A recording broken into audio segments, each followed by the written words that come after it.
आएंगे भाई।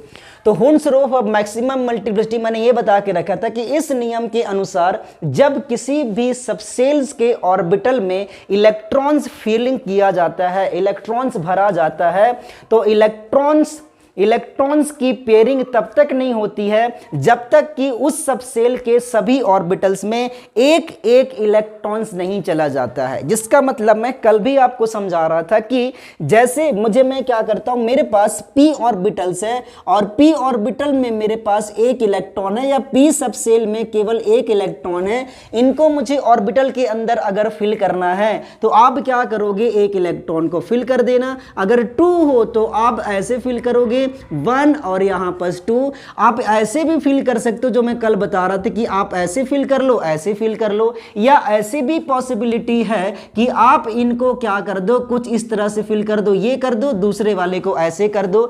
मतलब अगर आप ध्यान से देखेंगे तो मैंने पहले ऑर्बिटल्स के अंदर में या पहले ऑर्बिटल्स में मैंने जो इलेक्ट्रॉन्स की फिलिंग करी है, इलेक्ट्रॉन मैंने जो भरा है, उसका दोनों इलेक्ट्रॉन का स्पिन प्लस हाफ दिखाई दे रहा होगा, लेकिन इसमें प्लस हाफ माइनस हाफ दिखाई दे रहा है, इसमें एक प्लस हाफ दिख रहा है, दूसरे ऑर्बिटल में माइनस हाफ दिखाई दे रहा है।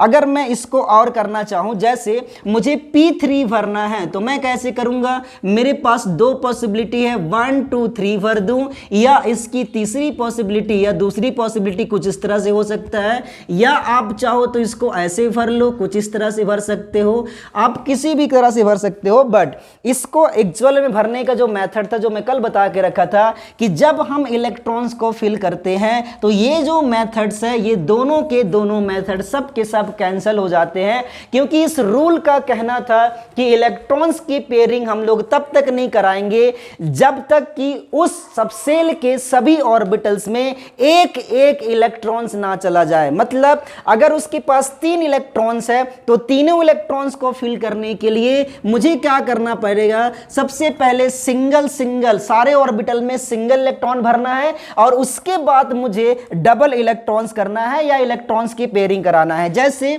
अगर मेरे पास p के पास 4 p सबसेल में अगर 4 इलेक्ट्रॉन्स है तो मैं कैसे फिल करना पसंद करूंगा, 1 2 3 और यहां पर 4। देखो अब क्या हुआ कि पहले मैंने सिंगल इलेक्ट्रॉन फिल कर दी, अब तो मेरे पास जगह ही नहीं है, तो इलेक्ट्रॉन्स को हमको क्या करना पड़ेगा, फिल करना पड़ेगा विथ अपोजिट स्पिन।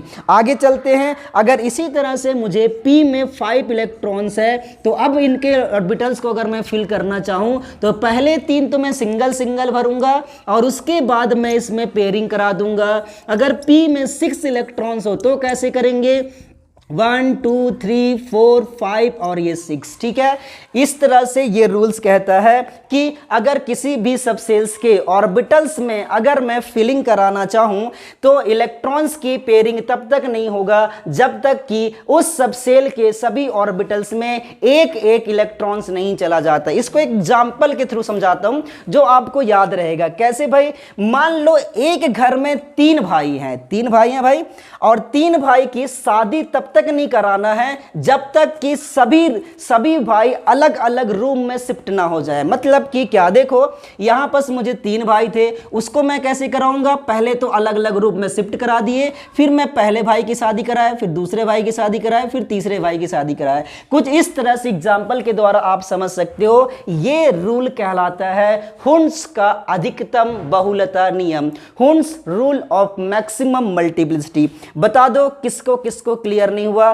कल कुछ चीज मैंने आपको बता दिया था, लेकिन उसके बाद भी आपको क्लियर ना हो तो जरूर मुझे बता सकते हो बाय चैटिंग। अगर आप बोलोगे तो ऐसा क्या रीजन है कि इलेक्ट्रॉन जितना हो सके एक दूसरे से दूर रहने की कोशिश कर रहे हैं, मतलब पेयरिंग नहीं कर रहे हैं, ऐसा क्यों हो रहा है? तो इसका एक रीजन है, मैं आपको समझाता हूं कि जब कभी भी इलेक्ट्रॉन्स ऑर्बिटल मोशन करता है या स्पिनिंग मोशन करता है, मतलब स्पिन मोशन मैंने किसको बोला था कि इलेक्ट्रॉन जब एक्सिस में रिवॉल्व करता है तो उसको हम लोग किससे रिप्रेजेंट कर देते हैं भाई, उसको हम लोग बोला करते थे स्पिन मोशन। और स्पिन मोशन की 2 वैल्यू थी, अगर ये क्लॉकवाइज होगा तो इसको हम प्लस हाफ बोलते थे, और अगर इलेक्ट्रॉन एंटी क्लॉकवाइज होगा तो इसको हम माइनस हाफ बोला करते थे। मैं कल ही पढ़ा के रखा हूं। अब इस बात को आप ध्यान रखना कि जब कभी भी इलेक्ट्रॉन स्पिन मोशन करता है उस समय ये tiny amount of magnetic field generate करता है। हिंदी में बोलना चाहूं तो क्या बोल सकता हूं, लघु चुंबकीय क्षेत्र उत्पन्न करता है। तो मैं क्या बोल रहा हूं कि जब इलेक्ट्रॉन्स रिवॉल्व कर रहा है या घूम रहा है या स्पिनिंग मोशन कर रहा है, उस केसेस में ये tiny amount of magnetic field generate कर रहा है, जिसको मैं लिख रहा हूं क्या, tiny amount of magnetic field, tiny magnetic field.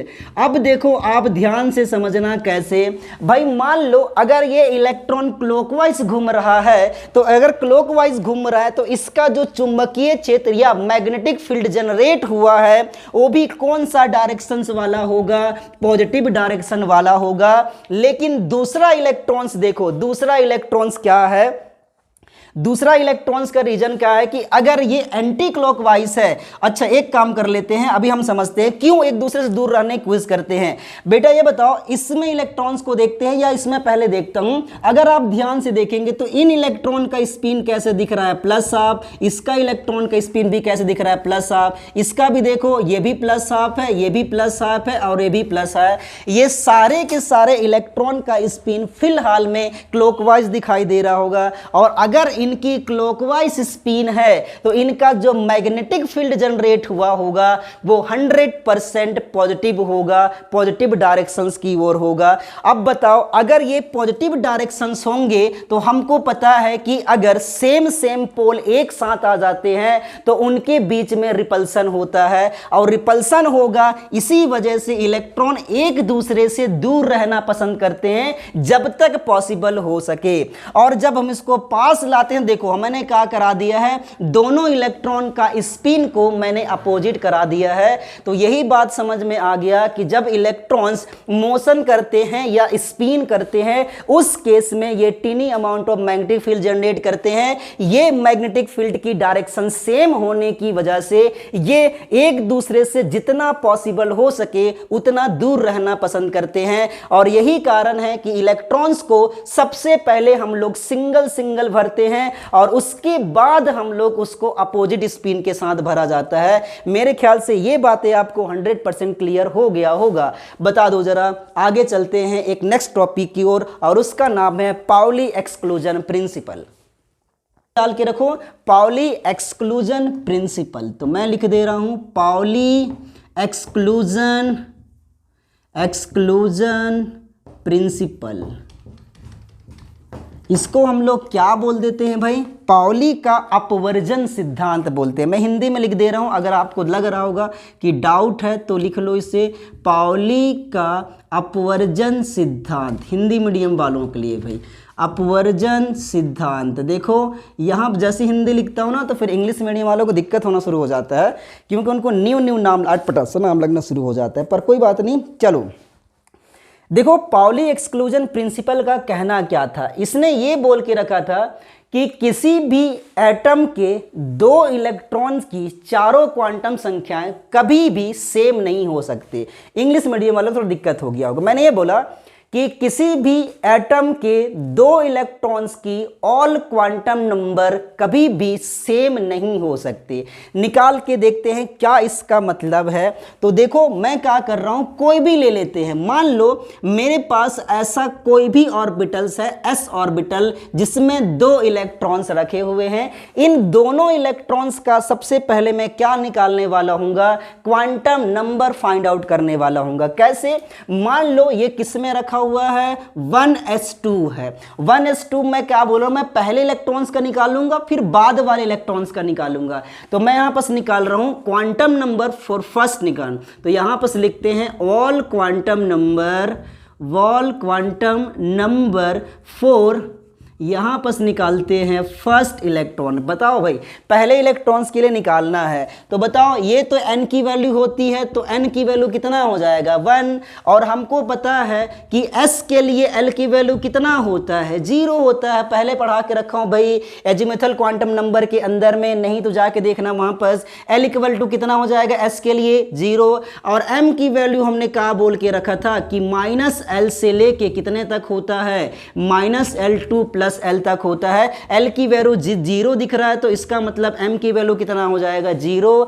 अब मैं पहले इलेक्ट्रॉन्स के लिए निकाल रहा हूं तो बताओ स्पिन का मान क्या हो जाएगा। बताओ ये पहला इलेक्ट्रॉन, इसका स्पिन तो प्लस हाफ होता है, तो इसका मतलब ये हुआ कि पहले इलेक्ट्रॉन के लिए s की वैल्यू कितना हो जाएगा प्लस हाफ। सिमिलरली मैं दूसरे इलेक्ट्रॉन्स के लिए निकाल रहा हूं भाई, तो देखो 4 यहां पर निकालने वाला हूं सेकेंड इलेक्ट्रॉन्स, थोड़ा सा सुंदर लिखते हैं 4 सेकेंड इलेक्ट्रॉन। और अगर मैं सेकेंड इलेक्ट्रॉन्स के लिए निकालूंगा तो देखो क्या बन जाएगा भाई, बताओ n, ये भी उसी ऑर्बिट के अंदर में है तो 100% n की वैल्यू 1 आएगा। और पता है n के बाद हम l निकालते हैं, l s के लिए l की वैल्यू तो 0 होता है तो यहां पर 0 लिखो।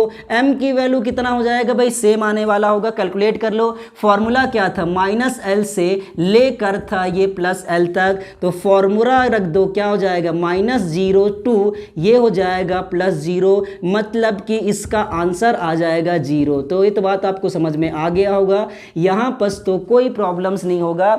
लेकिन अगर मैं s की वैल्यू निकालूं तो मुझे ऐसा लग रहा है कि इसकी भाई, इसको तो पहले इलेक्ट्रॉन का जो स्पिन था वो क्लॉकवाइज था, सेकंड वाले को क्या दिख रहा होगा, इसका -हाफ दिखाई दे रहा होगा, मतलब कि spinning of electron second electron के लिए कितना आ जाएगा, इसका आ जाएगा -हाफ। तो अब देखो इसमें से 3 क्वांटम नंबर, जो फर्स्ट के 3 क्वांटम नंबर्स हैं उनकी वैल्यू तो सेम आ रहा होगा। कौन कौन से, देखो n की वैल्यू 1 है, यहां पर भी n की वैल्यू 1 है, l की वैल्यू 0 है, l की वैल्यू 0 है, m की वैल्यू 0 है, m की वैल्यू 0 है, लेकिन s की वैल्यू क्या दिख रहा है, डिफरेंट दिख रहा है। इसका मतलब ये हुआ कि 2 क्वांटम नंबर, किसी भी एटम के 2 क्वांटम नंबर का, 2 इलेक्ट्रॉन्स की सभी के सभी क्वांटम नंबर कभी भी सेम नहीं हो सकते हैं। इस प्रिंसिपल को हम पाउली एक्सक्लूजन प्रिंसिपल बोलते हैं। जरा बता दो, इसको जरा कॉपी करो और आपको प्रैक्टिस करवाता हूं, 1-2 और क्वेश्चंस करेंगे, फिर आपको डेफिनेशन लिखवा देंगे। डेफिनेशन दिखाने जरूरत नहीं पड़ेगी, वैसे आप बुक से दे सकते हो, मैं आपको समझाना चाह रहा था कि क्या बताता है। मिस्टेक था, तो ये हो जाएगा -0 से लेकर +0 तक, तो m की वैल्यू कितना हो जाएगा 0 और s की वैल्यू कितना आ जाएगा -हाफ आ जाएगा। अब बताओ, एक जो एग्जांपल और करवाता हूं फिर आपको थोड़ा समझ में आएगा। देखिए कैसे, इसको मैं रफ करता हूं और किसी भी एक एटम्स के 2 इलेक्ट्रॉन्स का निकालते हैं भाई। तो मैं क्या करता हूं, लिथियम ले लेता हूं, लिथियम ले लिया, इसका इलेक्ट्रॉनिक कन्फिग्रेशन निकालो, 1s2 आता है, इसका एटॉमिक नंबर 3 है ना, तो यहाँ पास कितना आ जाएगा 2s1 आ जाएगा। एक दूसरा ले लेते हैं, मैं सीधा बोरॉन ले लेता हूँ जिसका एटॉमिक नंबर कितना है भाई 5। अगर एटॉमिक नंबर 5 है तो इलेक्ट्रॉनिक कन्फिग्रेशन कितना हो जाएगा 1s2, यहाँ पास 2s2 और यहाँ पास कितना हो जाएगा 2p1 हो जाएगा, 5 है। अब मुझे क्या करना है, इसको पहले आप ऑर्बिटल के अंदर में फिल करो जो मैंने आपको बता रखा है। s में कुछ इस तरह से हो जाएंगे, ये कुछ इस तरह से हो जाए। p के अंदर में कितने इलेक्ट्रॉन्स दिखाई दे रहे हैं, तो आप बोलोगे 1, तो कुछ इस तरह से भर दो। आप इसमें से कोई भी 2 इलेक्ट्रॉन को सेलेक्ट कर लो, कोई भी 2 इलेक्ट्रॉन्स को। तो चलो मैं क्या कर रहा हूं, मैं इन दोनों इलेक्ट्रॉन को सेलेक्ट कर रहा हूं भाई, एक ये वाली और एक p वाली। मैंने क्या बोला है कि किन्हीं भी 2 इलेक्ट्रॉन के सभी क्वांटम नंबर सेम नहीं हो सकते हैं, एक ही एटम का होना चाहिए वो इलेक्ट्रॉन्स भाई। तो निकालते हैं, मैं किसका निकाल रहा हूं बेटा, ये वाली, मतलब कि 3rd इलेक्ट्रॉन्स और ये 5th इलेक्ट्रॉन्स के लिए। तो सबसे पहले मैं निकाल रहा हूं 4 3rd इलेक्ट्रॉन्स। बताओ 3rd इलेक्ट्रॉन कौन सा ऑर्बिट्स के अंदर में है, तो आप बोलोगे 2 ऑर्बिट्स में, इसका मतलब n की वैल्यू कितना हो जाएगा 2। और अगर ये s में है तो वैल्यू निकाल लो मेरे बच्चों, अगर आपको डाउट लग रहा था तो 0 2 कितना हो जाएगा n-1 फॉर्मूला था ना। तो बताओ क्या लिखेंगे, l = 0 2, n की वैल्यू कितना है 2-1, मतलब कि l = क्या हो सकता है 0 2 1। 0 2 1 मतलब l की वैल्यू कौन सा है 0 है, l = 1 है। लेकिन अगर आप देखेंगे तो l = 0 होने पर s सबसेल होता था, जो मैंने आपको पिछले क्लास के अंदर बताया था। l = 1 होने पर कौन सा सबसेल होता है, p सबसेल। अभी बताओ इलेक्ट्रॉन किस में है, तो बोलोगे s। इसका मतलब कि प्रीफर कौन होगा, तो मैं लिखना चाहूं तो लिख सकता हूं कि ये मेरा प्रीफर होगा। इसका मतलब कि l की वैल्यू यहां पर कितना आ जाएगा 0, L की वैल्यू 0 आ चुका है। अब मुझे बताओ M की वैल्यू कैसे निकाल सकता हूं भाई। तो M की वैल्यू क्या हो जाएगा, फॉर्मूला था कि -L से लेके कितना होता है +L तक, तो वैल्यू कितना है, L की वैल्यू 0, तो -0 to +0 मतलब कितना हो जाएगा भाई, हालांकि 0 माइनस प्लस होता ही नहीं है, तो M की वैल्यू कितना हो जाएगा 0। बहुत अच्छी बात है। अब मुझे बताओ S की वैल्यू कितना है, तो आप बोलोगे S, क्योंकि ये पहला इलेक्ट्रॉन्स है, पहला मतलब कि इस ऑर्बिटल का पहला है, तो ये क्लॉकवाइज दिख रहा है, और अगर ये क्लॉकवाइज दिख रहा है तो वैल्यू कितना आ जाएगा +12। ठीक है, तो थर्ड इलेक्ट्रॉन्स के लिए देख लो, N की वैल्यू कितना आ चुका है 2, L की वैल्यू कितना आ चुका है 0, M की वैल्यू 0 और S की वैल्यू कितना आ चुका है +12। अब मैं किसका निकाल रहा हूं मेरे बच्चों, इसका निकाल रहा हूं, मतलब कि P वाले का। तो चेक करके देखते हैं अभी, तो इसको कौन सा बोलूँगा, 5th इलेक्ट्रॉन्स। तो लिखो जरा फॉर 5th इलेक्ट्रॉन्स, तो लिख लेते हैं यहाँ पर फॉर 5th इलेक्ट्रॉन्स, 5वां इलेक्ट्रॉन्स को निकाल रहा हूं बेटा। तो कैसे करोगे बताओ, 5वां इलेक्ट्रॉन किस में दिख रहा है 2 में, इसका मतलब n इक्वल टू कितना हो जाएगा 2। अब L की वैल्यू निकाल लो, 0 to कितना होता है n-1, 0 हो जाएगा, और यहाँ पर n 2-1 हो जाएगा। 2-1 का मतलब क्या हो गया, 0 to 1 हो जाएगा, और 0 to 1 का मतलब होता है कि L इक्वल टू 0 भी होगा, L इक्वल टू 1 भी होगा। L इक्वल टू 1, 0 होने पर S सबसेल, 1 होने पर कौन सा सबसेल, P। अभी मुझे बता दो इलेक्ट्रॉन कौन सा सबसेल में दिख रहा है, तो आप बोलोगे P सबसेल के अंदर में, और अगर P सबसेल के अंदर में दिख रहा है तो इसकी प्रीफर वैल्यू तो ये हो जाएगी, तो मैं यहां पर लिख दे रहा हूं प्रीफर वैल्यू, और अगर ये प्रीफर वैल्यू है तो L इक्वल टू कितना आ जाएगा 1। अब मुझे बता दो MS की वैल्यू क्या निकल, अच्छा L की वैल्यू निकल चुका है भाई, M की वैल्यू क्या हो सकता है, M की वैल्यू 2 पॉसिबिलिटी है कि -L2 होगा +L, तो फॉर्मूला में रख डालो, -1 से हो जाएगा कितने तक, -N2 + 1 तक हो जाएगा। तो लिखो इसको, क्या लिख सकते हैं भाई, -1 से +1 का मतलब -1 होगा, फिर यहाँ पर 0 भी होगा, +1 भी होगा। लेकिन मेरे बच्चों, मैंने जीमान इफेक्ट के अंदर में बताया था कि इस ऑर्बिट को हमने, इस ऑर्बिटल को हमने क्या नाम दिया था, -1, इसको 0 और इसको +1। अभी मुझे बताओ इलेक्ट्रॉन्स कौन सा ऑर्बिटल में दिख रहा है, तो आप बोलोगे -1 में, और अगर ये -1 में दिख रहा है तो प्रीफर वैल्यू तो यही होगा। तो M की वैल्यू अगर मैं डायरेक्ट लिखना चाहूं तो -1 लिख सकता हूं। अब S की वैल्यू निकालते हैं, स्क्रीन पे आ रहा है कि नहीं, आ जाएगा मेरे ख्याल से। तो S की वैल्यू बताओ, क्लॉकवाइज दिख रहा है, और अगर क्लॉकवाइज आएगा तो कितना हो जाएगा भाई, +12 आ जाएगा। देख लो इसमें कौन कौन से वैल्यू सेम है और कौन कौन से वैल्यू डिफरेंट है, तो चेक करके देखो। N की वैल्यू यहां पर भी 2 है और यहां पर भी 2 है, यहां पर भी 2 ही दिखाई दे रहा होगा। L की वैल्यू निकाल के देखो तो L की वैल्यू डिफरेंट दिखाई दे रहा होगा भाई। L की वैल्यू क्या है, L की वैल्यू मैंने कहां पर लिखा है, L की वैल्यू यहां पर 0 है, और यहां पर कितना दिखाई दे रहा है, L की वैल्यू मुझे 1 दिखाई दे रहा है। और अगर मैं M की वैल्यू पूछूं तो M की वैल्यू यहां पर 0 है, यहां पर -1 है। S की वैल्यू दोनों जगह सेम है। तो देखो, दो चीज सेम है लेकिन दो चीज डिफरेंट दिख रहा है। इसीलिए मैंने ये बता के रखा था कि किसी भी एटम्स के 2 इलेक्ट्रॉन्स के सभी क्वांटम नंबर कभी भी सेम नहीं हो सकते। अगर 3 सेम हो गए तो चौथा डिफरेंट ऑलवेज होगा भाई, हमेशा हमेशा हमेशा होगा। यही बात मैंने आपको समझाने की कोशिश करी थी। तो ये देखो, ये कुछ ट्रिक्स से मैंने आपको निकलवा दिया है, इसे कॉपी करो और भी समझाने की कोशिश करते हैं। देखो, एक एग्जाम्पल और समझाता हूं, देखना कैसे। अभी भी किसी लोगों को डाउट लग रहा है, एक्चुअली मैं क्वांटम नंबर में ज़्यादा प्रैक्टिस नहीं करवाया ना, इस वजह से ऐसे हो रहा है। बट एक बार और ट्राई करते हैं। यहाँ पर देखिएगा कैसे, बहुत अच्छी बात है। और यहाँ पर क्या करता हूँ मैं, किसी भी 2 इलेक्ट्रॉन्स का ले लेते हैं भाई। तो मैं कार्बन का ले रहा हूँ, एटॉमिक नंबर 6 होता है, 1s2, ये 2s2 और यहाँ पर 2p2 आ जाएगा। ठीक है, ये 2p2 भाई, ये इलेक्ट्रॉनिक कन्फिग्रेशन। इसको पहले आप ऑर्बिटल के अंदर फिल कर दो। अगर ऑर्बिटल के अंदर फिल करोगे तो कुछ इस तरह से भराएंगे, ये तो आप लिख ही सकते हो कुछ इस तरह से। अब देखो मेरे बच्चों, क्या करना है, इसमें से किसी भी दो इलेक्ट्रॉन को आप सेलेक्ट कर लो। मैं क्या कर रहा हूं, मैं इनके p के दोनों इलेक्ट्रॉन को सेलेक्ट कर रहा हूं भाई, और चेक करके देख रहा हूं कि सभी क्वांटम नंबर सेम हैं क्या। सेम तो कभी होंगे नहीं, तो चेक करेंगे कौन कौन से डिफरेंट है। अब अगर डिफरेंट हो जाता है इसका मतलब ये रूल जो बोलता है वो सही बोलता है, तो चलो, या ये जो प्रिंसिपल बोलता है वो सही बोलता है। तो चलो क्या करते हैं भाई, इस इलेक्ट्रॉन का निकालता हूं, ये मेरा 5th नंबर का इलेक्ट्रॉन्स है और ये मेरा 6th नंबर का इलेक्ट्रॉन्स है। तो सबसे पहले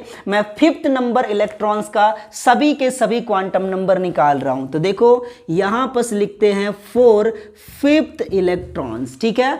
अच्छा एक बात और बता देते हैं, जीवान इफेक्ट के अंदर मैं पढ़ा रखा हूं कि इसकी वैल्यू तो -1 लिए थे, इसको 0 और इसको +1 लिए थे भाई, तो यहीं से पता चल जाएगा वैसे, लेकिन फिर भी हम कोशिश करते हैं। क्या करते हैं बताओ बेटा, n = बताओ कौन सा ऑर्बिट में है। तो ऑर्बिट तो इसको बोला करते थे ना, मैं इसी को बोला करता था, ये ऑर्बिट को रिप्रेजेंट करता है। तो n = कितना हो जाएगा, 2 हो जाएगा। L = बताओ, L = P के लिए L की वैल्यू कितना होता है भाई, तो आप बोलोगे 1 होता है, तो 1 लिख देना।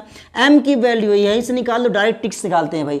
अब बताओ इसकी वैल्यू, इलेक्ट्रॉन्स अभी जो 5वें नंबर का इलेक्ट्रॉन्स है वो कौन सा ऑर्बिट में है, तो -1 ऑर्बिट्स में है, इसको हम लोग क्या बोल देंगे -1। अब मैं यहाँ पर क्या निकालने वाला हूँ, S की वैल्यू क्या दिख रहा होगा, +, क्योंकि कौन सी है, ये क्लॉकवाइज है, और क्लॉकवाइज के लिए S की वैल्यू कितना होता है, +½ होता है। अब मैं 6th इलेक्ट्रॉन को निकालने चल रहा हूं भाई, तो यहां पर हम लोग लिखते हैं 4 6th इलेक्ट्रॉन। अगर मैं 4 6वें इलेक्ट्रॉन्स का निकालने चलूं तो अगेन मुझे बता दो n की वैल्यू 2 ही होगा, L की वैल्यू P के लिए कितना, P सब सेल में ना बेटा, और अगर P सब सेल में है तो L की वैल्यू कितना आ जाएगा, 1।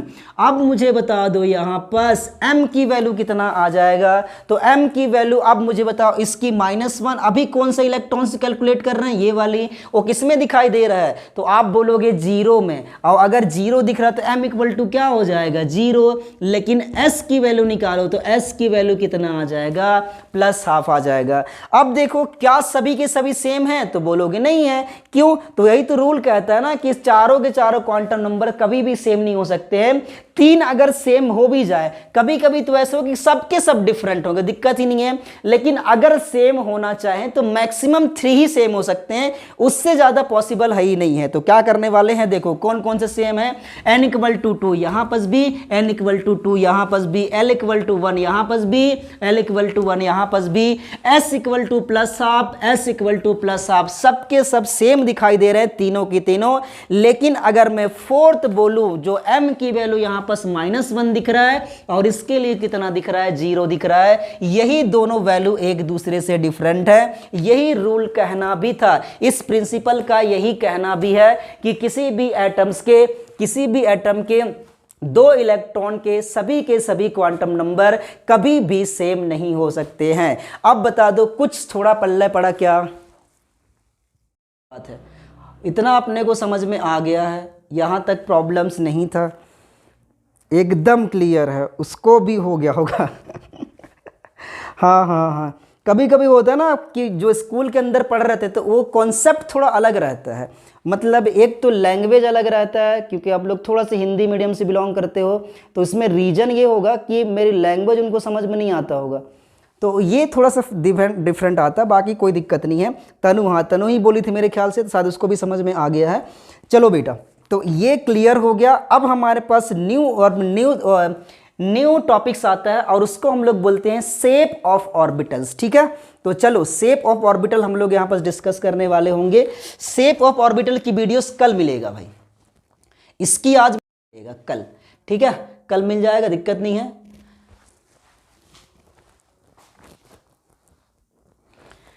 तो इसको न्यू वीडियोस के अंदर कवर करेंगे, लेकिन मैं कुछ ही पढ़ा देता हूं। हेडिंग डाल के रखो शेप ऑफ ऑर्बिटल्स, और ये जो मैं बता रहा हूं इसको अनसॉल्व के अंदर चेक करना, आपको बहुत बार अनसॉल्व के अंदर मिल जाएंगे। तो नेक्स्ट लिखते हैं बेटा, और उसका नाम है शेप ऑफ ऑर्बिटल। एक बात और मुझे बताना था आप लोगों को, हालांकि बहुत लोग नहीं हैं, कोई बात नहीं है भाई, अगर लॉकडाउन लग गया, हमारी स्कूल बंद हो गई, तो क्या करेंगे, अगर हमारी स्कूल बंद हो जाएगी ना तो क्लास की टाइमिंग को चेंज कर देंगे, इसके पीछे रीजन रहेगा।